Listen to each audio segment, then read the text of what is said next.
ఏ శుభకార్యానికైనా శుభారంభం. కాదు సార్, అంటే కాదు, మీకు అర్థమైందా మిమ్మల్ని వేసుకున్నారు? అది మాకు కాదు సార్, మాకు ప్రతి ప్రెస్ మీట్లో మామూలే అది. అది మాకు కావాలి, మీకు కొత్తగాని కాదు సార్. మొన్న సరే డ్యాన్స్ చేయడము, సినిమాకి ఎక్కువ చెప్పడం అంతా బాగుంది.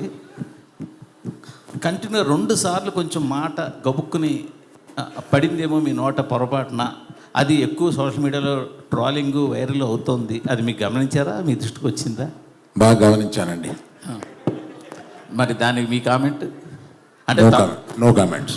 అంటే కాదు, తడబాట పొరపాట మామూలుగా ఒరిజినల్గా మీరు చెప్పి నో కామెంట్స్.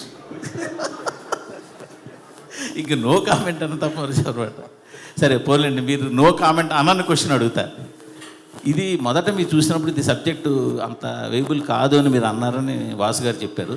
తర్వాత దాన్ని మొత్తం రీఫ్రేమ్ చేసి అంత రీస్ట్రక్చర్ చేసాక సెట్ అయింది అన్నారు. ఫస్ట్ నేను నేరేషన్ విన్నప్పుడు ఫస్ట్ హాఫ్ అదిరిపోయింది, సెకండ్ హాఫ్ డాక్యుమెంటరీ నేచర్లో ఉంది ఇది.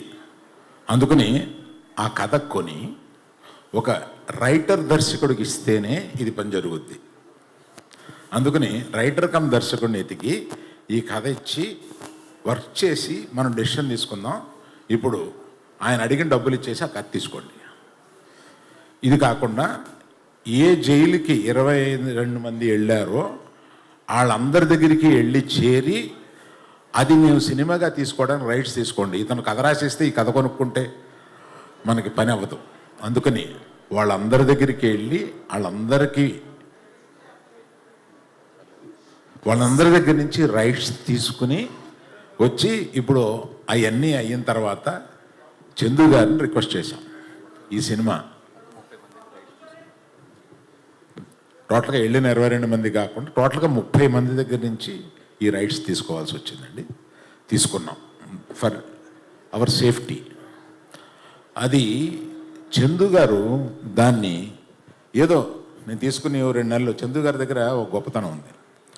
ఆయన ఏమీ అర్జెంట్ పడ్డు, తొందరపడ్డు. మనం ఇంకో సినిమా మీద ఇంకో సినిమా చేసేసి ఇంకొక ఇన్ని కోట్లు తీసుకుని బ్యాంకులో అసలు ఆ మైండ్ లేదు ఆయనకి. సినిమా ఆ జర్నీని, ఆ సినిమాని రాయడాన్ని, ఆ సినిమాని తీయడాన్ని, ఆ జర్నీని ఎంజాయ్ చేసే మనుషులు. ఆ జర్నీని ఎంజాయ్ చేసే మనుషులతోటి ప్రయాణం చేయాలని ఉంటుంది మాకు. యాక్చువల్గా యాక్చువల్గా చేసుకున్నామా చేసేసామా వెళ్ళిపోయి అట్లా ఉండదు ఆయనతోటి. అందుకని ఆయన తీసుకుని ఒక 9 నెలల్లో దాని మీద కష్టపడి అప్పుడు దాన్ని ఒక మంచి కథారూపంగా తెలిసారు. బేసిక్ కథ ఎందుకు కొన్నాము అంటే ఇట్స్ ఎ హ్యాపెండ్ ఇన్సిడెంట్. దాన్ని తీసుకుని దాన్ని రూపకల్పన చేస్తే బాగుంటుంది అని అనిపించి తీసుకున్నామండి. మీరు అడిగిన ప్రశ్న ఏంటో మర్చిపోయి నేను చెప్తున్నాను. మీరు అడిగిన ప్రశ్న చెప్పారు, మీరు కరెక్ట్గా చెప్పారు చందు గారు.